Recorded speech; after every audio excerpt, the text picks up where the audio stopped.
আসসালামু আলাইকুম। সংবাদে আপনাদের সবাইকে স্বাগত জানাচ্ছি। আমি ফিরোজ তোহা। শুরুতেই সংবাদ শিরোনাম। বাংলাদেশের সর্বশেষ গুরুত্বপূর্ণ আপডেট সংবাদে আপনাকে স্বাগত। শুরুতেই সংবাদ শিরোনাম, পরে বিস্তারিত।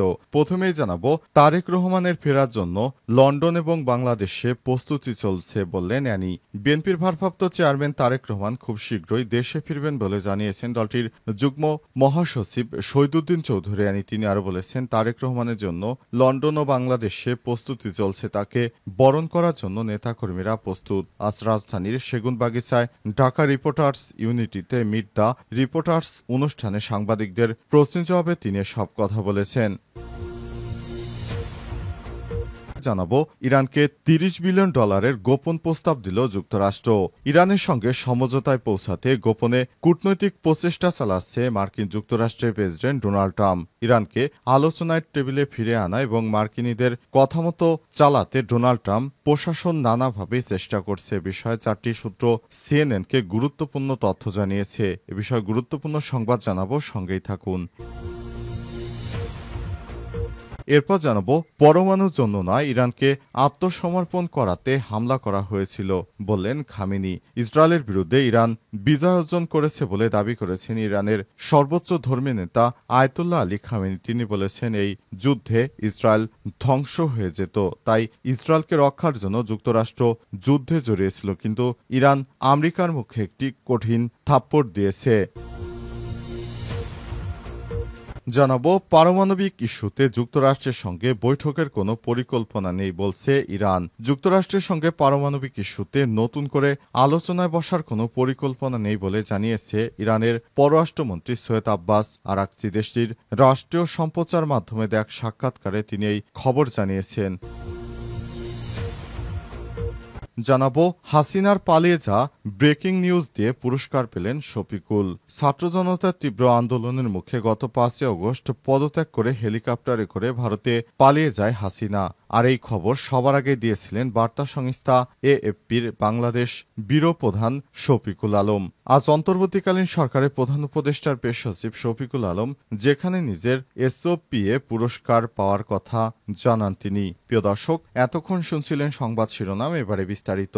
তবে তার আগে বন্ধুরা, অনুরোধ থাকবে এই সংবাদটিতে একটি লাইক দিন। এই চ্যানেলে আপনি নতুন হয়ে থাকলে আমাদের সংবাদটি দেখতে দেখতে চ্যানেলটি সাবস্ক্রাইব করে রাখুন। কমেন্ট করে বন্ধুরা আপনার মূল্যবান মতামত জানিয়ে দিন আপনি বিশ্বের কোন দেশ থেকে বা বাংলাদেশের কোন স্থান থেকে আমাদের সংবাদটি দেখছেন এবং শুনছেন। আর বন্ধুরা, ইরান ইসরায়েল যুদ্ধে আপনি কোন দেশকে সমর্থন করেন কমেন্ট করে জানিয়ে দিন। সংবাদটি আপনার সোশ্যাল মিডিয়া ফেসবুকে শেয়ার করে বন্ধুদেরও দেখার সুযোগ করে দিন। এবারে বিস্তারিত।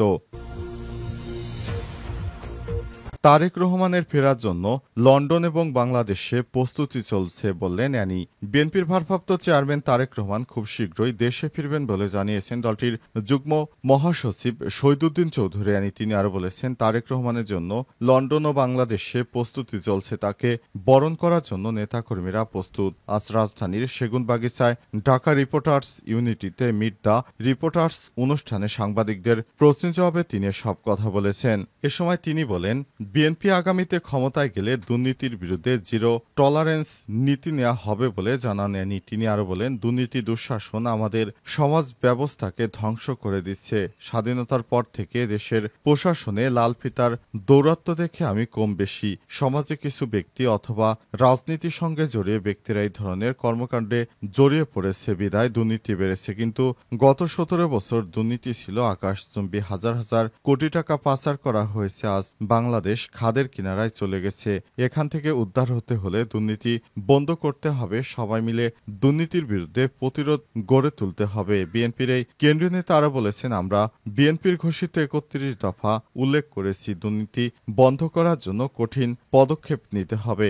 দুর্নীতি দূর করতে হলে দলের ভারপ্রাপ্ত চেয়ারম্যান তারেক রহমানের নেতৃত্বে আমরা এখন থেকে কাজ শুরু করেছি। এটা বিএনপির জন্য একটা কঠিন চ্যালেঞ্জ। এই কঠিন চ্যালেঞ্জ গ্রহণ করার জন্য আমরা প্রস্তুত আছি বলে জানান তিনি। প্রশাসনে নয়, তার বাইরে থেকে কেউ দুর্নীতি যেন করতে না পারে তা নিয়ন্ত্রণে সর্বোচ্চ ভূমিকা নেবে বিএনপি বলে জানান তিনি।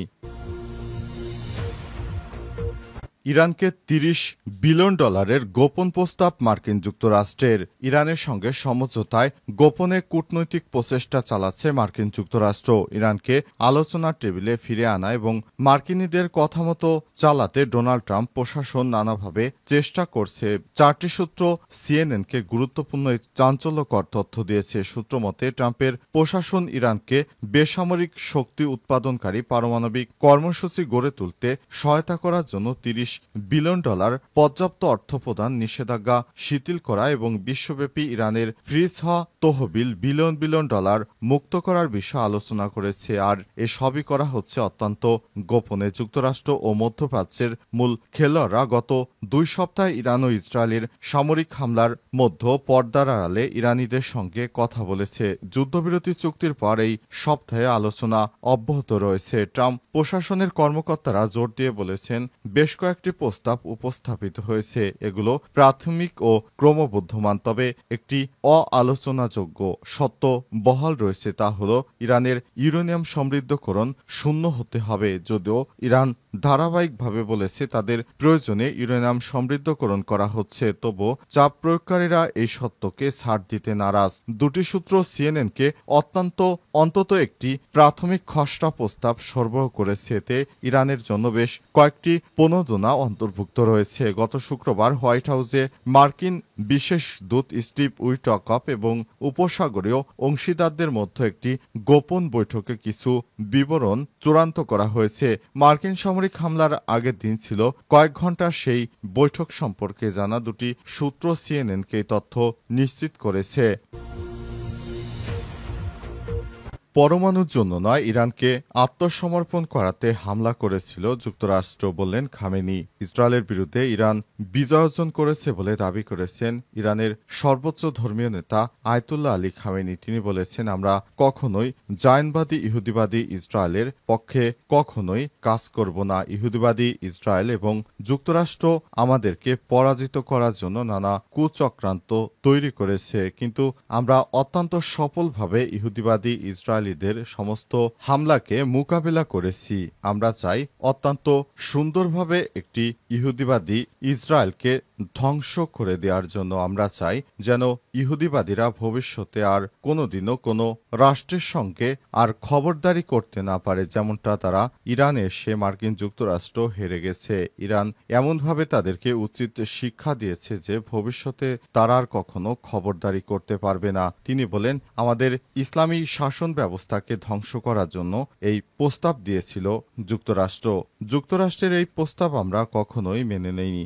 যুক্তরাষ্ট্র কখনোই আমাদেরকে কোনো ঝামেলায় ফেলতে পারবে না, কারণ ইরান হচ্ছে বীরের জাতি। ইরান কখনোই তাদের কাছে আত্মসমর্পণ করেনি, ভবিষ্যতেও করবে না। ইরান সরাসরি ইহুদিবাদী ইসরায়েলকে ধ্বংস করে দেওয়ার জন্য যেভাবে পাল্টা হামলা শুরু করেছিল, সেভাবে চলতে থাকলে এবার ইহুদিবাদী ইসরায়েল কোনোভাবে আর সামনে দাঁড়াতে পারত না।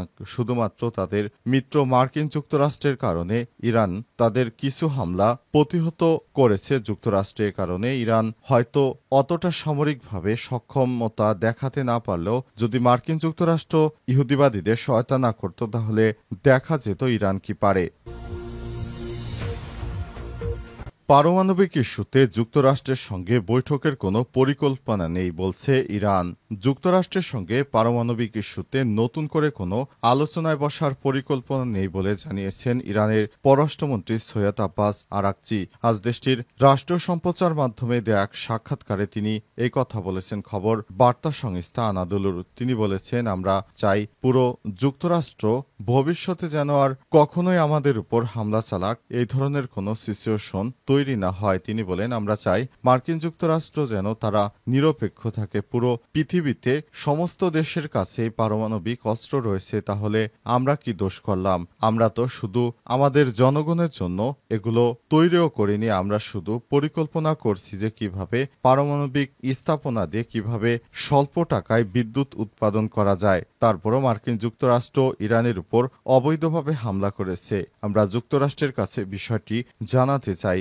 অবৈধভাবে এই ধরনের হামলা কোনোভাবেই মানা যায় না। তিনি আরো বলেছেন, আমরা চাই একটি সুষ্ঠুভাবে রাষ্ট্র পরিচালনা করতে, কিন্তু ইহুদিবাদী ইসরায়েল পুরো মধ্যপ্রাচ্যে যে যুদ্ধ বাঁধিয়ে রেখেছে সেটি মানবতাকে ধ্বংসের দ্বারপ্রান্তে নিয়ে এসেছে। এবার আমাদের দেশে হামলার পর আমরা কিভাবে তাদের সঙ্গে আলোচনার টেবিলে বসবো? কারণ আমরা তো আগেই আলোচনার টেবিলে বসেছিলাম, কিন্তু তারা আমাদের কোনো কথা না শুনে একতরফাভাবে আমাদের পারমাণবিক স্থাপনাগুলো ধ্বংস করে দিয়েছে। সেটি আমরা কখনোই কল্পনাও করতে পারিনি। এই ধরনের কর্মকাণ্ড কোনো ঘোষণা না দিয়ে যুদ্ধ বাঁধিয়ে দেওয়া, এটি সত্যি বিশ্বযুদ্ধকে উস্কে দেয়। তিনি আরো বলেছেন, আমরা চাই পুরো সিস্টেমটাকে পরিবর্তন করার জন্য, যাতে করে মধ্যপ্রাচ্যে আর এই ধরনের হানাহানি না হয়। সেভাবেই কাজ করছে ইরান বলে জানান তিনি।